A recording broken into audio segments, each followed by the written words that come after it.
ჭეშმარიტი სარწმუნოება ეს არის ცოდნა ღმერთზე, მარადიულ სამყაროზე, სულის უკტავებაზე. ეს ცოდნა ადამიანებს უფლისაგან მოგვეცა.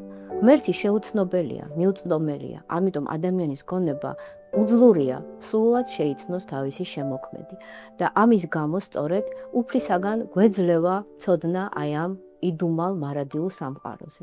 ეს ცნობა მიეცა ჯერ ადამს, შემდეგ მოსეს თავის გამოცხადებით, წინასწარმეტყველებს და შემდეგ უკვე უფლის მოციქულებს.